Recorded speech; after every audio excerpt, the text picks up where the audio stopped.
Capítulo 14, livro Bênção em Palavras, Maturidade Espiritual. Felizes daqueles que creem sem ver e que creem com o coração. Felizes daqueles que contemplam o ar, a terra, a água, que banha o corpo, o fogo que aquece o frio, trazido pela noite. Felizes daqueles que contemplam a escuridão por saber que pode-se fazer luz para banhar as dores da alma. Felizes daqueles que não aguardam fenômenos, mas tão somente se debruçam em literaturas em busca de conhecimento. Felizes daqueles que conseguem uma fé maiúscula e não uma fé minúscula, que em um vendaval, um furacão ou qualquer outro fenômeno naturalmente existente na vida de um ser encarnado aconteça e transforme o que era paz em desordem. Felizes daqueles que elevam a frequência da consciência, não mais tendo obsessores como eternos companheiros. Felizes daqueles que percebem a sutileza da vida no planeta Terra em acompanhar a sua frequência de origem, direcionando-se aos tarefeiros da luz, aos tarefeiros materializados de qualquer ordem. Felizes daqueles que recebem um bálsamo de um mestre ascensionado. Felizes daqueles que recebem um bálsamo de um padre, de um pastor, de um xamã, de um ateu, de todas as ordens. Felizes daqueles que estão em busca efetivamente da essência. Felizes daqueles que abrem os olhos da alma para enxergar o que a matéria não tem competência para saber. Felizes daqueles que se reúnem em grupos voluntariamente e gratuitamente para uns auxiliarem os outros. Acolha suas habilidades, reconheça, amadureça os seus talentos. Use-os em prol da humanidade, inclusive de você. Enxergue o seu talento, reverencie o seu talento e aplique-o em si e em todos que cheguem diante de você. Se tiver o dom da palavra, amadureça, saiba melhor aplicá-las. As palavras são frutos que caem do pé, exatamente quando estão na maturidade. Uma palavra dita de forma imatura consegue corroer toda a estrutura de uma história aparentemente equilibrada. As palavras precisam ser plenamente estudadas. Quando provocadas, o ser detentor das palavras deve perceber o grau de maturidade do fruto projetado em palavras para compartilhar tais talentos.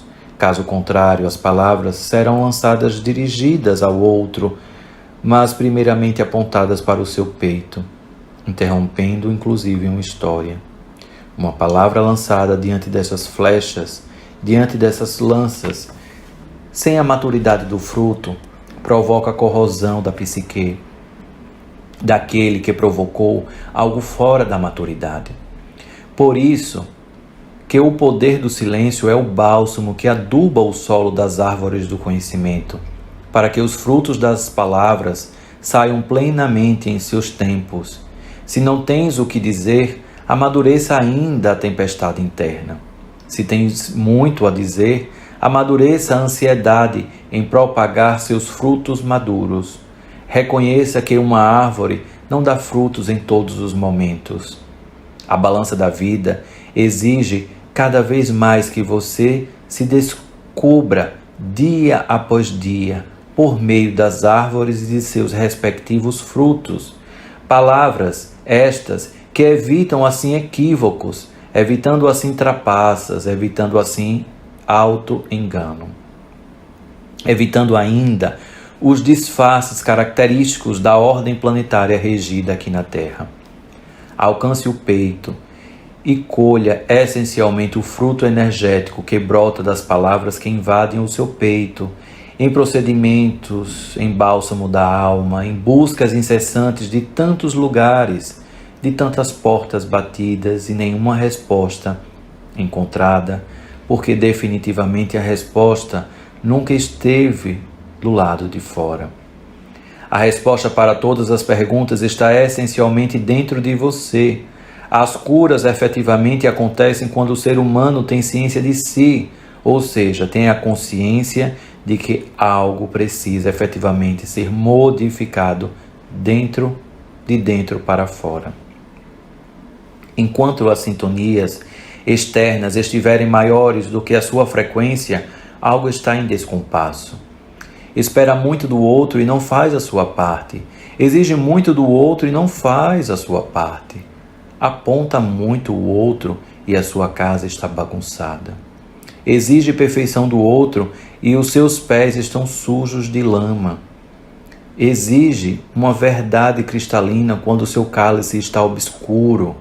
Exige que a cura efetivamente aconteça sob a responsabilidade alheia, mas você não toma o seu antídoto. Recusa-se a beber do antídoto que já está em sua mão. Tantas leituras, tantas ritualísticas empreendidas para você.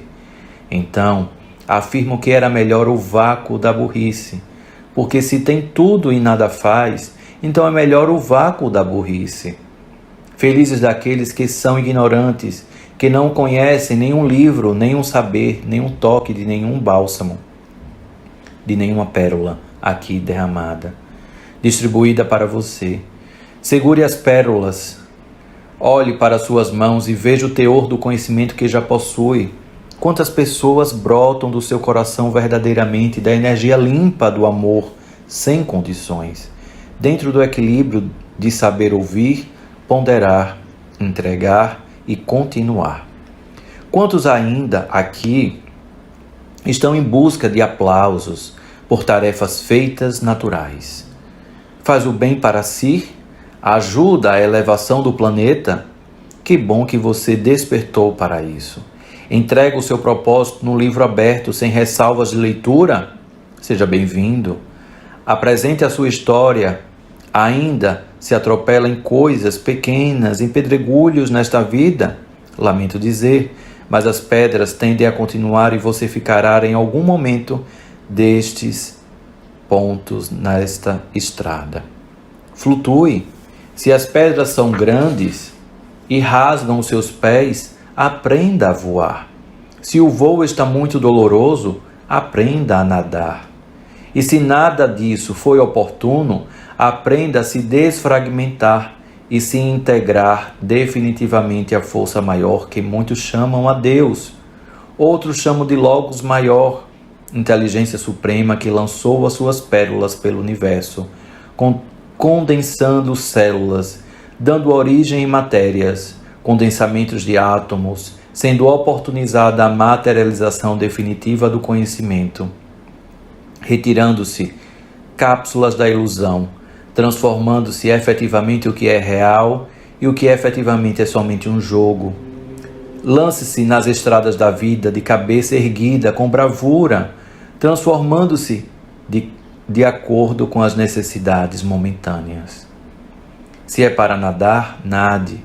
Se é para pisar em cacos de vidro, pise e nada acontecerá. Se é para se lançar ao jogo, deixe que essa transmutação aconteça em sua vida e verifique qual aprendizado está diante dos fogaréus da vida. Verifique onde está doendo. Por que está doendo se aquela ferida estava aparentemente curada? Quantos médicos, quantos curativos você irá precisar para uma única ferida? Cresça, saia do estado pueril, perceba do quanto do estado de bebê está mal resolvido que você ainda insiste em se comportar como um bebê. Mergulhe na força materna e resolva suas feridas. Verifique, provoque e dê conta daquilo que é provocado com nitidez plena da consciência.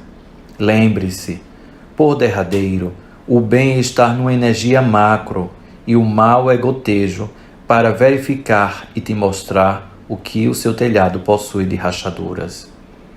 Verifique quais os pontos de gotejamento diante das tempestades, aprofunde.